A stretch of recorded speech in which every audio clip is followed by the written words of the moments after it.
Conseil des ministres s'est tenu de 10h30 à 13h au Palais de la Présidence de la République à Abidjan, sous la présidence de son Excellence M. Alassane Ouattara, Président de la République, chef de l'État.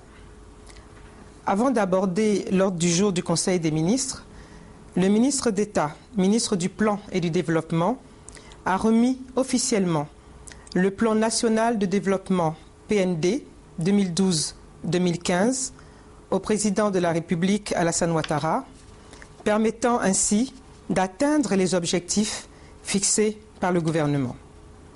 D'un coût global de 11 000 milliards de francs CFA, les investissements privés représentent 60% et les investissements publics 40%, soit 4 000 milliards de francs CFA. Avec la mise en œuvre de ce plan, un taux de croissance de 8,6 est prévu pour l'année 2012, 9% pour 2013 et ce taux devrait atteindre une croissance à 2 chiffres en 2014. L'ordre du jour de cette réunion comportait les points suivants. A. Mesures générales avec les projets de loi et les projets de décret. B. Les mesures individuelles. C. Les communications. Et D. Les divers. A. Mesures générales. A1. Projet de loi. Au titre du ministère d'État et ministère de l'Industrie, sur présentation du ministre d'État, le Conseil a adopté un projet de loi relatif à la protection des droits de propriété intellectuelle dans les opérations d'importation, d'exportation et de commercialisation de biens et services. Ce projet de loi vient renforcer l'arsenal juridique de lutte contre la contrefaçon en donnant la possibilité aux forces de l'ordre et aux opérateurs économiques d'agir préventivement contre l'invasion de nos marchés par les produits de contrefaçon. A2. Projet de décret. Au titre du ministère d'État, ministère de l'Industrie. Sur présentation du ministre d'État, le Conseil a adopté un décret déterminant les attributions, l'organisation et le fonctionnement du laboratoire national d'essais de qualité, de métrologie et d'analyse dénommé l'ANEMA. Ce décret met fin à la caducité du décret numéro 91-648 du 9 octobre 1991 qui régissait le laboratoire national d'essais de qualité, de métrologie et d'analyse appelé l'ANEMA. Il s'agit de mettre les textes en conformité avec la loi numéro 98-388 du 10 juillet 1998 fixant les règles relatives aux établissements publics nationaux appelés communément EPN et d'intégrer de nouvelles activités telles que l'aéronautique et la maintenance électromécanique. 2. Au titre du ministère de la Santé et de la lutte contre le sida. Sur présentation du ministre, le Conseil a adopté un décret portant création, attribution, organisation et fonctionnement du Centre national de prévention et de traitement de l'insuffisance rénale, en abrégé CNPTIR. En Côte d'Ivoire, on dénombre entre 1 200 000 à 1 500 000 personnes concernées par la maladie rénale. La sollicitation croissante de prise en charge nécessite la création d'un établissement dénommé Centre national de prévention et de traitement de l'insuffisance rénale, chargé de coordonner toutes les unités ou centres d'hémodialyse publics ou privés installés sur le territoire national. L'objectif du décret est de revoir à la baisse le coût d'une séance de dialyse dans les établissements privés. Ce décret vise donc à renforcer la prise en charge des malades chroniques. 3. Au titre du ministère de l'Agriculture, projet de texte relatif à la mise en œuvre de l'ordonnance numéro 2011-481 du 28 décembre 2011 fixant les règles relatives à la commercialisation du café et du cacao et à la régulation de la filière café-cacao. Sur présentation du ministre, le Conseil a adopté 6 décrets fixant 1. Les modalités de commercialisation du café et du cacao. 2. Les conditions d'exercice de la profession d'acheteur de produits café et cacao. 3. Les conditions d'exercice de la profession d'exportateur de café et de cacao. Les modalités de conditionnement du cacao à l'exportation. Les modalités de conditionnement des cafés verts à l'exportation et portant modalité d'application de la loi numéro 94-620 du 18 novembre 1994 relative à la tierce détention en matière de café-cacao.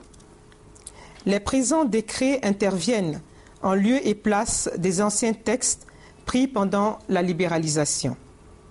Cette nouvelle politique économique en matière de commercialisation du café et du cacao se caractérise par l'instauration d'un système de stabilisation d'un prix minimum garanti aux producteurs et la mise en place d'un programme de vente anticipée à la moyenne. Elle a pour objectif d'améliorer le revenu du producteur conformément aux engagements du chef de l'État. Un ensemble de sanctions est prévu pour chaque type d'opération décrite dans le processus de commercialisation, ainsi que des voies de recours contre les décisions qui seraient prises par le Conseil du café-cacao. B. Mesures individuelles. B1. Projet de décret et communication. 1. Au titre du ministère d'État, ministère des Affaires étrangères, le Conseil a adopté un décret portant nomination de M. Charles Providence Gomis en qualité d'ambassadeur extraordinaire et plénipotentiaire de la République de Côte d'Ivoire près la République française, avec résidence à Paris. Il couvre ainsi la France et le Portugal. Une communication relative à la nomination d'ambassadeur extraordinaire et plénipotentiaire de la République de Pologne près la République de Côte d'Ivoire, avec résidence à Abuja. Une communication relative à la nomination d'ambassadeur extraordinaire et plénipotentiaire de la République du Libéria près la République de Côte d'Ivoire. Et une communication relative à la nomination d'un ambassadeur extraordinaire et plénipotentiaire de la République d'Indonésie près la République de Côte d'Ivoire avec résidence à Dakar. B2. Concernant le comité restreint du 9 octobre 2012, le Conseil a entériné les délibérations de la réunion du comité chargée de l'examen des projets de nomination dans les départements ministériels tenus le 9 octobre 2012. C. Communication. Au titre du ministère d'État, ministère des Affaires étrangères, sur présentation du ministre d'État, le Conseil a entendu une communication relative à la réduction du personnel sous contrat local à l'ambassade de Côte d'Ivoire en France. Dans une politique générale de restructuration de toutes les missions diplomatiques, le Conseil a autorisé la réduction du personnel de l'ambassade de Côte d'Ivoire à Paris sous contrat local pour une meilleure efficacité. L'opération de Paris concernera 19 personnes, surtout celles dont l'âge est de 55 ans et plus. Les missions d'inspection se poursuivent et permettront d'avoir la situation en temps réel des personnels d'ambassade. 2. Au titre du ministère d'État, ministère du Plan et du Développement, le Conseil a adopté une communication relative au compte-rendu de la 15e réunion du comité consultatif des gouverneurs de la Banque africaine de développement tenue à Tokyo au Japon le 11 octobre 2012 en marge des assemblées annuelles du FMI et de la Banque mondiale. Cette réunion avait pour unique point à l'ordre du jour l'examen du projet de feuille de route du retour de la BAD à son siège en Côte d'Ivoire. Plusieurs points ont été soumis à l'Assemblée, notamment la jouissance des privilèges et immunités de la Banque en Côte d'Ivoire, les affaires juridiques pendantes entre la BAD et des tiers en Côte d'Ivoire, la création des conditions du bien-être du personnel, tant au travail qu'à domicile. La feuille de route a été adoptée par consensus par les membres du comité consultatif des gouverneurs et sera transmise au Conseil des gouverneurs pour examen au cours des assemblées annuelles 2013 de la BAD à Marrakech, au Maroc. En définitive, le retour de la BAD en Côte d'Ivoire confirme la normalité dans notre pays. Il contribuera également à la création d'emplois, de nombreux emplois, notamment parmi les jeunes. 3. Au titre du ministère des Ressources animales et halieutiques, le Conseil a adopté une communication relative à l'appui financier pour l'organisation de campagnes de lutte contre le charbon bactéridien, approbation et signature de convention. La signature de cette convention concerne la commission de l'UEMOA et le gouvernement de Côte d'Ivoire pour la mise en œuvre d'un programme pluriannuel de vaccination des animaux sensibles sur une période de 4 ans. L'enveloppe financière est d'un montant global de 80 millions de francs CFA. 4. Au titre du ministère de l'Enseignement technique et de la formation professionnelle, le Conseil a adopté 2 communications. Une première communication relative à l'organisation de la première édition des Olympiades des métiers, de l'enseignement technique et de la formation professionnelle, prévue le 17 janvier 2013 au Palais des Sports d'Abidjan.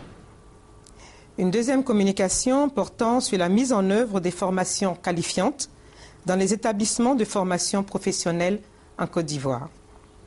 8 centres de formation professionnelle, Guiglo, Mans, Touba, Odiéné, Bondoukou, Korogo et les lycées professionnels de San Pedro et de Jacquesville ont été retenus pour la mise en place du projet pilote de formation qualifiante financé par l'Union européenne et visant la mise en œuvre de la réforme de l'enseignement technique professionnel. Ce décret offre ainsi une opportunité aux jeunes de tous les niveaux et de toutes les conditions sociales, y compris les enfants en situation difficile ou les ex-combattants et les réfugiés rentrés volontairement du Libéria afin d'être formés. Ce sont au total 4000 jeunes qui vont bénéficier de ces formations qualifiantes au cours de l'année 2012-2013. 5. Au titre du ministère délégué auprès du Premier ministre, garde des Sceaux, ministre de la Justice, chargé de la justice. Sur présentation du ministre, le Conseil a entendu 2 communications. Une première communication relative au recrutement de gardes pénitentiaires. À la suite des attaques du mois d'août et des évasions répétées des détenus de prison, le Conseil national de sécurité, présidé par le président de la République, a estimé nécessaire de renforcer la surveillance des prisons par le recrutement de 2000 gardes pénitentiaires. La mise aux normes des établissements pénitentiaires est un objectif à atteindre par le gouvernement. Une deuxième communication relative aux poursuites disciplinaires contre des magistrats. Le Conseil a été informé des poursuites disciplinaires engagées contre des magistrats pour abus d'autorité, abandon de poste, corruption et extorsion de fonds. Dans le cadre de ces poursuites, plusieurs magistrats du parquet sont frappés d'interdiction d'exercer leurs fonctions jusqu'à décision définitive sur les actions disciplinaires en cours. La même mesure est envisagée à l'encontre de 2 magistrats du siège, conformément aux dispositions du statut de la magistrature. Leurs dossiers ont été soumis au Conseil supérieur de la magistrature pour avis. Divers. Le Conseil a entendu une communication du ministre d'État, ministre de l'Intérieur, en liaison avec le ministre délégué auprès du président de la République chargé de la Défense, sur les attaques perpétrées à Azito, à Yopougon et à Bonois dans la nuit de dimanche 14 octobre à lundi 15 octobre 2012. Suite aux différentes attaques, le président de la République a convoqué en urgence, le lundi 15 octobre 2012, une réunion du Conseil national de sécurité élargie aux ministres concernés par les différents sites qui ont subi des actes de sabotage. Le gouvernement s'inscrit résolument dans la dynamique de paix et de réconciliation qu'il a toujours prônée et demande aux populations de garder leur sérénité. Le gouvernement rassure que des mesures sécuritaires sont prises pour garantir la protection des personnes et des biens.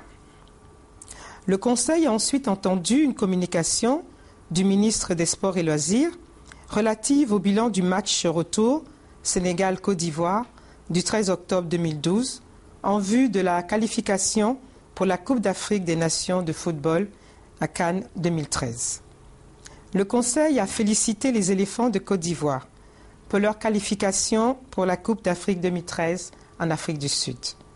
Tout en regrettant les incidents survenus lors de la rencontre, le président de la République appelle les Ivoiriens au calme et les exhorte à renforcer les liens d'amitié et de fraternité qui ont toujours prévalu entre les peuples ivoiriens et sénégalais. Sur présentation du ministre délégué auprès du Premier ministre garde des Sceaux, ministre de la Justice chargé de la Justice, le Conseil a été informé sur la découverte de 6 corps à Dieukoué. Les corps ont été transférés à Abidjan en vue d'une autopsie. Au terme du Conseil des ministres, le président de la République a annoncé 2 événements. La visite de son Excellence Mme Ellen Johnson Sirleaf, présidente de la République du Libéria, le 18 octobre 2012 à Abidjan. Cette visite s'inscrit dans le cadre de la coopération en matière de sécurité et de relations entre le Libéria et la Côte d'Ivoire. Deuxième point, visite de son Excellence M. Macky Sall, président de la République du Sénégal, toujours le 18 octobre 2012, pour participer au 58e congrès de l'Internationale libérale qui se tient à Abidjan du 19 au 21 octobre. Fait à Abidjan le 17 octobre 2012.